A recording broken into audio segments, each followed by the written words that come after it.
जो बच्चे दिल्ली पुलिस की तैयारी कर रहे हैं उनके लिए आज की क्लास बहुत है खास, क्योंकि आज लेकर आए हैं हम 7 दिसंबर 2017 की थर्ड शिफ्ट के मैथ के क्वेश्चनों को। एक एक क्वेश्चन यहाँ पर हम करा रहे हैं और वो तरीका भी आपको बता रहे हैं जिससे कि आप पेपर में अपना समय बचा सकते हैं, क्योंकि जब तक आप समय नहीं बचाने गए तब तक नंबर नहीं आने। तरीका कौन सा लगाना चाहिए वो हम यहाँ पर आपको बताएंगे। तो एक एक क्वेश्चन देखना और साथ साथ मेरे से पहले क्वेश्चन को करना है। क्वेश्चन तुम्हारे सामने आया, मेरे से पहले वीडियो को रोको, इतने देर के लिए पॉज कर दो और उसके बाद अपना क्वेश्चन हल करने के बाद कमेंट करो और उसके बाद आके देखो कि क्या हमने इसी तरीके से क्वेश्चन करा या नहीं करा। चलिए करते हैं क्वेश्चनों की शुरुआत। और जो पहला क्वेश्चन है वो क्वेश्चन नंबर 86 से यहाँ पे स्टार्ट होता है। तो क्वेश्चन नंबर 86 की करते हैं। क्वेश्चन नंबर 86 की बात करें, क्या है भाई, 1 से 11 तक कितनी अभाज्य संख्याएं हैं। तो जो हमने वो लिखवा रखा ना 44, 22, 32, 23, 21, उससे हमारा 1 से 100 तक की सारी अभाज्य संख्याएं पता लग जाए। फिर भी 11 तक है तो उसकी जरूरत भी नहीं है। कौन कौन सी है अभाज्य संख्या? 2 है, 3 है, 5 है, 7 है, 11 तक कह रहे तो 11 भी है। तो टोटल कितनी होगी? 5। तो 1 से 11 तक जो अभाज्य संख्याओं की संख्या है वो 5 है। 87 की बात करो, क्या है? 2 की घात 2 माइनस 1 की घात 2 प्लस 4 की घात 2 माइनस 3 की घात 2 प्लस 8 की घात 2 माइनस 7 की घात 2 का मान बताना। ठीक है भाई। 2 square minus 1 square, 4 square minus 3 square और 8 स्क्वायर माइनस 7 स्क्वायर। कैसे करेंगे? 2 दूनी 4, 1 ही कम 1, 4 चौक 16, 3 तिया 9, ठीक है, 8 8 64 और 7 7 49। घटाया 3 आया, घटाया 7 आया, घटाया तो 15 आया। 7 और 3 10 और 15 25। ठीक है। अब इतना दिमाग नहीं लगाना इसमें, ठीक है। इसमें दूसरी चीज याद रखो, एक तरीका तो ये हो गया। अब दूसरा कैसे हो सके? यू एट 2 square minus 1 square, 4 square minus 3 square, 8 square minus 7 square. इसे देखो, इसे देखो और इसे देखो, क्या है? लगातार संख्याओं के वर्गांतर है और दो लगातार संख्याओं का अगर अंतर लेना हमें तो वो उनका योग हो गए, चाहे छोटी संख्या हो चाहे वो बड़ी संख्या हो, ठीक है, उनका योग। तो इनका योग कर दो, 2 और 1 3, 4 और 3 7, 8 7 15 जोड़ दो, तो हमारा समय बच जाएगा इस तरह से करने से, है ना। जब तक हमने स्क्वायर स्क्वायर करे, इन्हें घटाया पटाया, उससे तो बहुत जल्दी काम हो गया। हमें पता होना चाहिए कि दो लगातार संख्या, दुनिया की कोई हो, दो लगातार संख्याएं, सपोज करो तुम्हारे पास कल को यू आ जावे, है, तो तुम इसका अगर या तो यह जोड़ोगे, एक बार घटाओगे, ठीक है, उस तरह से जाओगे, और अगर वर्ग निकालने लग गए तो मामला गड़बड़ हो जाएगा। और डायरेक्ट ही जोड़ दो बस, 9 और 8 17, 9 दूनी 18 19, जोड़ दो 4 और 1 5, जो आओगे इसका उत्तर। ठीक है। तो आसान कौन सा? अगर हमें ट्रिक पता तो वो बहुत आसान हो जाए।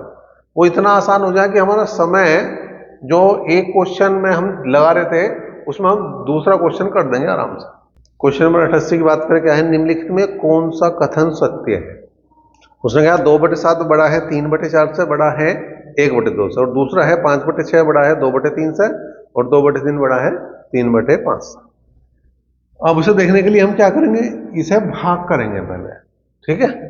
तो तुम अपने आप यहां पे एक 0 लगा लो जिससे कि भाग आसान हो जाए तुम्हारे। 7 दूनी 14, कितने बचे? यहां पे 6 बच गए, 60 हो गए, और 7 8 56। इसे भाग करा तो ये आ गया तुम्हारा 4 7 28, ठीक है। कितना बच गया? 2 4 5 20 और ये 5।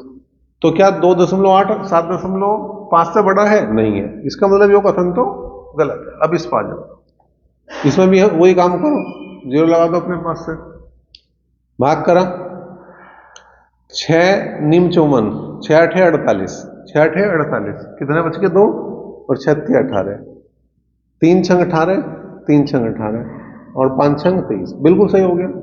8.3 बड़ा है 6.6 से, और 6.6 बड़ा है 6 से। इसका मतलब जो इसका आंसर बनेगा वो बी ऑप्शन बनेगा, केवल 2 ऑप्शन जो है वो सही है। क्वेश्चन नंबर 89 की बात करें, क्या कह रहा, m के किस मान के लिए 34m 7 से विभाजित है। 34m 7 से विभाजित है। अच्छा, इसे तो हम भाग भाग ना भी करें ना, डायरेक्ट भी बता सकते हैं, क्योंकि 7 का घन 343 है। 7 का घन 343 है, तो यहां पे अगर मैं देखूं तो m का मान कितना आ गया 3।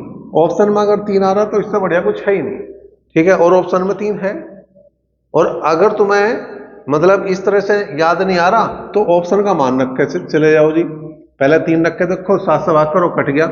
अगर 3 पहले ऑप्शन में ना होता तो तुम 1 रखते, 2 रखते, 3 रखते, 4 रखते, जो जो ऑप्शन में है वो अपना आप 3 पकड़ जाता, ठीक है। बहुत ज्यादा इसमें दिक्कत वाली, ज्यादा सोचने वाली बात है नहीं। क्वेश्चन नंबर 90 की बात करें, 3 गुणा 7 प्लस 4 भाग 2 बटे 8 भाग 2 गुणा 3 प्लस 5। तो यहाँ पे देखो क्या हो रहा, बहुत आसान सा काम है। 2 से 4 को भाग करा 2 आया, 7 या 21 और 2 23, तो ये हो गया। 2 से 8 को भाग करा 4 आया, 4 तिया 12 और 5 17, तो उत्तर ही आ गया, ठीक है। एक लाइन का यो काम था।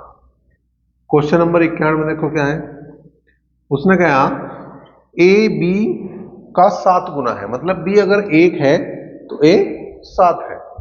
तो उसने कहा बी ए से कितने प्रतिशत कम है। अब ये कितना कम है, 6%। कम देखना, 6 कम है, परसेंटेज का 100 है, और किससे कम है, ए से, और ए क्या है 7। तो इसका मतलब हमें 600 को भाग करना पड़ेगा 7 से। 7 8 56। क्वेश्चन नंबर 92 की बात करें, 3 संख्याओं का अनुपात 4:3:7 है और उनके वर्गों का योग 666 है। तीनों संख्याओं में बड़ी संख्या क्या है। ठीक, यहां पर देखो 4, 3 और 7 इनका अनुपात है और वर्गों का योग, वर्गों का योग कितना हो गया भाई 666। वर्गों का योग मतलब इसे करेंगे 4x का होल स्क्वायर, इसे लिखेंगे 3x का होल स्क्वायर, और इसे लिखेंगे 7x का होल स्क्वायर बराबर 666, ठीक है। 4 चौक 16, एक्स स्क्वायर 3 तिया 9x स्क्वायर 7 सते 49x स्क्वायर बराबर 666, ठीक है भाई। 49 और 1 50 कर दो इधर, ठीक है। 50 और 8 58 और 10 58 और 10 68 और 6 74, एक्स स्क्वायर बराबर 666। जैसे मैंने जोड़ा ना, ऐसे जोड़ना आसान हो गया, और नहीं तो अगर वैसे जोड़ोगे 8 वो 9 9 18 6, उसमें थोड़ा सा ज्यादा टाइम लगे, लेकिन वो तो यो है कि अपने हिसाब से देख लो तुम। अब देखो यहाँ 74 है तो लास्ट में 4 आ रहा, 4 के पहाड़े में 6 कहाँ मिलेगा, 4 चौक 16 या 4 न्यू 36। 9 बार चला के देखो, अगर मैं 9 बार चलाऊं तो 9 चौक 36 का 6 का हासिल को 3 69 और 3 66, काम बन गया। तो इसका मतलब यो x की वैल्यू कितनी आ गई 3। हमें चाहिए थी बड़ी संख्या, हमें चाहिए थी बड़ी संख्या। बड़ी संख्या मतलब 7x, मतलब 7 गुणा 3 7 तिया 21 जो है वो बड़ी संख्या। 94 की बात करें, एक संख्या, क्वेश्चन नंबर 94 है, एक राशि 5 वर्षों में चक्रवृद्धि ब्याज पर स्वयं की 3 गुनी हो जाती है। अच्छा 93 रह रहा अभी तो है, 93 रह रहा, 94 नहीं 93। क्वेश्चन नंबर 93 देखो क्या है, 16 लड़कों के एक समूह की औसत आयु 21 वर्ष है। 2 लड़कों जिनकी आयु 15 वर्ष और 18 वर्ष है समूह छोड़कर चले गए हैं। एक लड़का जिसकी आयु 24 वर्ष है समूह में शामिल हो गया है। तो समूह की नई औसत आयु क्या है। औसत आयु हमें बतानी है, औसत आयु अगर हमें बतानी है तो पहले क्या करो, पहले योग निकाल लो। 16 लड़के थे और इनका औसत था 21। अब इसमें से 2 चले गए, एक 15 साल वाला और एक 18 साल वाला, और एक आ गया 24 साल वाला, ठीक है। पहला 16 थे, 2 चले गए 14 रह गए, एक आ गया, कितना हो गया आदमी तो 15 होगी। अब यहां जाओगी, 16 कम 16, एक हासिल गया, 16 दूनी 32 और एक 33। ठीक है, अब यहां देखो जी, 18 और 15 33। अगर 24 में से मैं 33 घटा दूं तो माइनस के बचेंगे 9। ठीक है, तो कितने बच गए? 36 में से 9 गए 27। ठीक है, 327 बचा, भाग करो, 15 दूनी 30, 2 बचा। ठीक है, कितना हो गया? 27 ही हो गए, 15 कम 15 12 बचे और 15 अट्ठे 120। तो जो औसत बनेगा वो कितना बनेगा? 21.8 बनेगा। अब आ जाओ क्वेश्चन नंबर 94 पे। 94 क्वेश्चन क्या कह रहा हूं? एक राशि 5 वर्षों में चक्रवृद्धि ब्याज पर स्वयं की 3 गुनी हो जाती है, कितने वर्षों में यह 81 गुनी हो जाएगी? 5 वर्षों में कितनी हो रही? 3 गुनी हो रही है, 81 गुनी करनी है। ठीक है, तो इसी की पावर बनानी है हमें, मतलब इसे जो 81 को तोड़ना, इसकी पावर में तोड़ना। तो 3 की पावर अगर मैं 4 लिख दूं, 3 या 9 या 27 या 81 में कुछ नहीं करना, इस साल के और इस पावर की गुणा करनी। तो 5 20 वर्ष इसका आंसर आ गया। एक तरीका तो ये हो गया। एक दूसरा तरीका क्या बनेगा? 5 वर्ष में कितने गुना हो रही? 3 गुना। अगले 5 वर्ष में फिर 3 गुना, अगले 5 वर्ष में फिर 3 गुना, अगले 5 वर्ष में फिर 3 गुना, अगले 5 वर्ष में फिर 3 गुना। लेकिन कहां तक करना? जब तक इनकी गुणा 81 न हो जाए, इनकी गुणा करनी। 3 या 9 या 27 या 81, इनकी इधर तो गुणा होंगे और इधर ये प्लस होंगे, तो कितना हो गए? 20 वर्ष। क्वेश्चन नंबर 95 देखो, एक वस्तु को 1000 रुपए में बेचने पर लाभ उसी वस्तु को 800 रुपए में बेचने पर हानि के बराबर होता है, वस्तु पर हानि प्रतिशत बताना।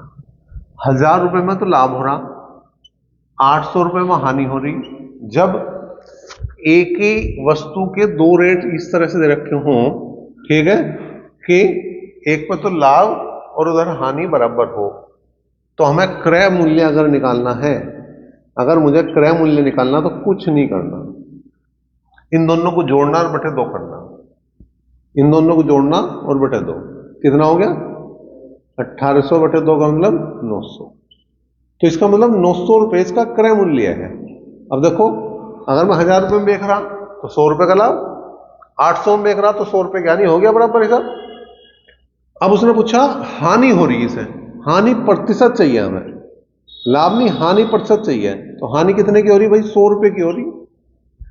अगर मैं 900 का माल 800 में बेच रहा तो हानि 100 रुपए की हो रही, और हो कितने पर रही? 900 रुपए पर, और परसेंटेज का है 100। ठीक है, तो 100 बटे 9, 11 निम्न 99, 11 सही 1 बटे 9% की इसे हानि होगी। क्वेश्चन नंबर 96 देखो, ए और बी क्रमशः 3 और 2 किलोमीटर प्रति घंटे गति से एक ही बिंदु से विपरीत दिशा में चलते हैं, 2 घंटे बाद वे एक दूसरे से कितनी दूरी पर होंगे? तो सापेक्ष चाल देख लो। सापेक्ष चाल मतलब एक तरह से चाल की बात कर रहे हैं।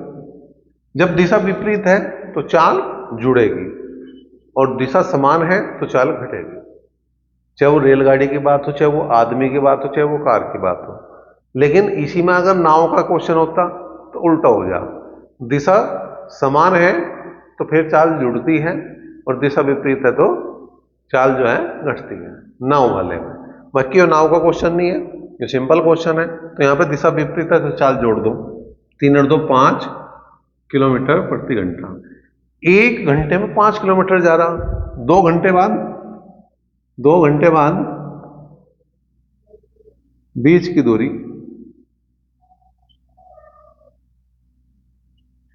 कितनी हो जाएगी? 2 पंजे 10 किलोमीटर।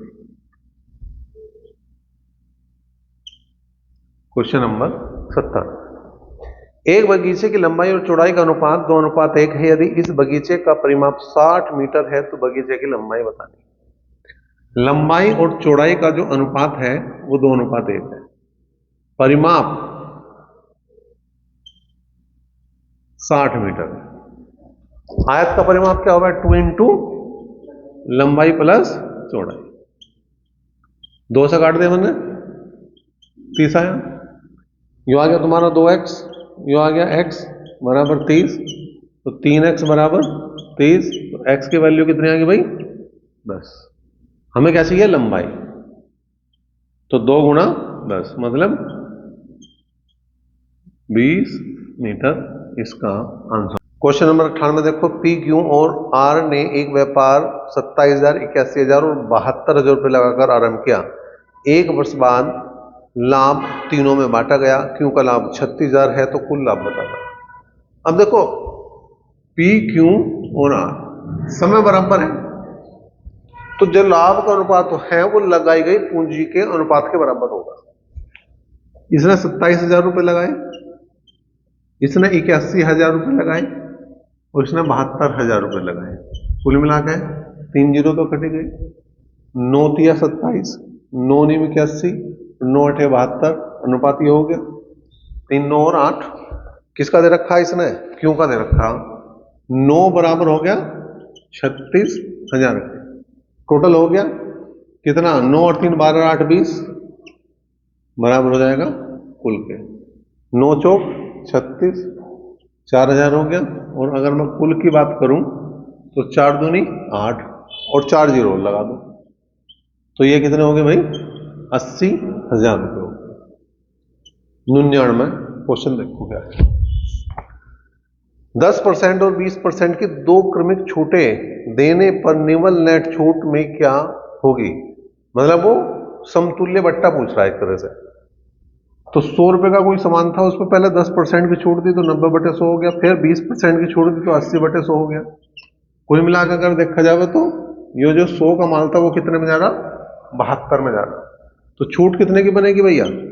28% की। वो दो छूट 10 और 20% की देके हमें दिखा रहा कि 10 और 20 30% की छूट दे रहा, नहीं, वो छूट हमें कितने की दे रहा? 28% की दे रहा। ये एक धोखा है बस, ठीक है। दुकानदार के पास जाओ तो वो इसी तरह से करे। क्वेश्चन नंबर 100 की बात करें, लास्ट क्वेश्चन है जो इसका। ए, बी और सी मिलकर एक कार्य को 6 दिन में पूरा करते हैं। ए अकेला 12 दिन में और बी अकेला 18 दिन में करता है, तो सी अकेले इस काम को कितने दिन में करेगा? ए, बी और सी किसी काम को 6 दिन में कर रहे हैं, ए 12 दिन में और बी 18 दिन में। एलसीएम की अगर मैं बात कर दूं 6, 12 और 18 के, तो 36 आ गया। 6 6 36, 12 3 36, 18 दूनी 36। सी का निकालना समय। टोटल काम 36 है। यो तीनों की कार्य क्षमता, यो ए की कार्य क्षमता और यो बी की कार्य क्षमता। तो ए और बी की कार्य क्षमता कितनी होगी? 3 और 2 5, तीनों की 6, तो इसका मतलब सी की कितनी रहेगी? 1। तो 1 से भाग करेंगे 36 आ गया। तो इसे सी को जो समय लगेगा वो 36 दिन का समय लगेगा। तो मैं समझ रहा है जो है बहुत ही आसान क्वेश्चन आए, और अगर इस टाइप के क्वेश्चन तुम्हें दिल्ली पुलिस में अब देखने को मिल जाए तो क्वेश्चन एक भी गलत नहीं होना चाहिए। गलती से भी अगर गलत कर दिया तुमने क्वेश्चन तो ये समझो तुम अपने जो सिलेक्शन से दूर भाग रहे, क्योंकि इस टाइप के क्वेश्चन भी अगर हम गलत कर देंगे तो फिर सही क्या करेंगे वो हमें सोचना पड़ेगा, है ना। तो इसमें तो एक भी क्वेश्चन तुम्हारा गलत होना नहीं चाहिए। अगर क्वेश्चन अच्छे लगे हैं, तरीका अच्छा लगा है, तो वीडियो को लाइक और शेयर करें, और चैनल पर पहली बार है तो सब्सक्राइब जरूर करें। धन्यवाद।